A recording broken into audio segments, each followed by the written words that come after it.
Welcome to the Near Memo, a weekly conversation about search, social, and commerce. What happened, why it matters, and the implications for local.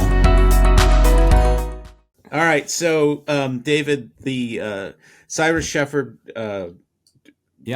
went undercover as a quality rater, and that taught him some lessons about SEO. What were you going to say about that? Yeah, so it was interesting. Well, so now fellow Oregonian Cyrus Shepard, I noticed the other day he's updated his LinkedIn profile. Did a, I don't know if I'd call it quite undercover. I think he may have played up that element, but he was sort of surprised, a little bit surprised that Google let him into the quality rater program, given his very public profile as being an SEO. Brilliant sort of strategy on his part to try to understand a little bit more about the factors that Google is asking quality raters to look at, and kind of the process for actually rating results and websites.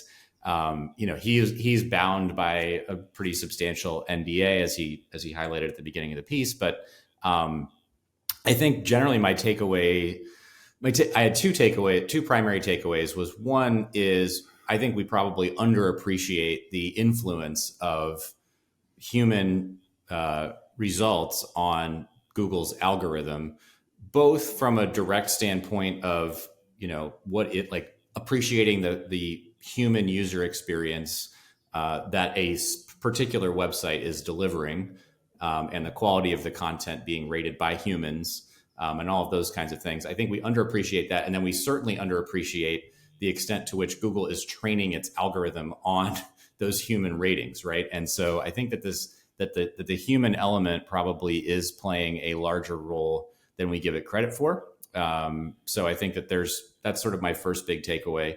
The flip side of that is I do question Google probably has on the order of maybe tens of thousands of quality raters. I don't recall that Cyrus shared that, and I don't. It's it's going to be in the thousands. Regardless. Sure, thousands. And so somehow 15,000 is a number that's in my brain, but I don't. So know ballpark, that sounds about right. And I guess my point is that they can't possibly be getting to a huge swath of search result types. And so I feel like Google has explicitly said they're focusing on YMYL searches for these quality raters and et cetera, et cetera. But it just strikes me that, the flip side of this is that there's still a huge chunk of the internet that probably isn't quality rated. And so, if you're in one of these YMYL categories, you probably should be paying more attention to not just content quality and EEAT, but also the experience of your site, and is your site answering the question that the user had, which was a big piece of Cyrus's synopsis. And the flip side of that is if you're not in a YMYL category, I'm not sure how much that matters. You still see a lot of pretty low quality sites showing up for a huge range of searches, including some of the searches that we had done in for a previous client in what should be a YMYL type category. So. What certainly, we see certainly a YM category. What I see though in watching the research videos we've done is just how frequently low-hanging fruit is left on the table. They come to the website, they see a stock image, they're looking for a picture of the person they're going to be dealing with. This isn't rocket science, right? It just happens almost on every site. Not at all. In fact, there's such a massive gap between the way that marketers think about producing content and presenting themselves to users, and the way that users actually experience things. And I'm always astounded that marketers don't inject their own subjective experience into that calculus. It's like we talked to we were on this call the other day with a potential client, and he said all our content is being created by AI, basically, 100%. Yeah. And flip side of that is I tried an AI content tool this week called Magic Blog, and gave it a headline about something like maximizing GBP performance.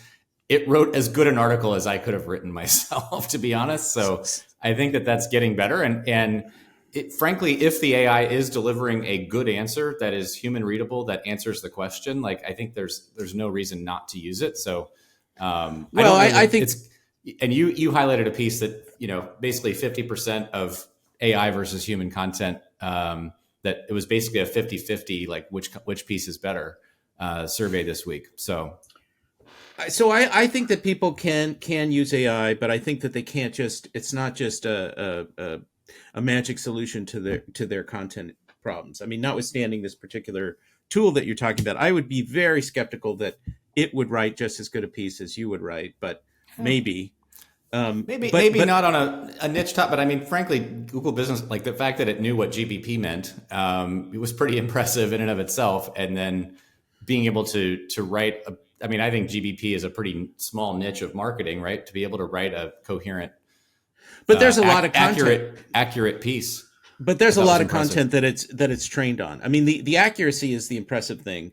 There's a ton of content written about Google Business Profile that's readily available, and they have to be drawing upon some existing foundational AI tool. ChatGPT or right, exactly, right. Jasper, something like that. I would just add to this that unlike AI, which can be tailored to a specific use and provide AI written content, provide meaningful information to a user.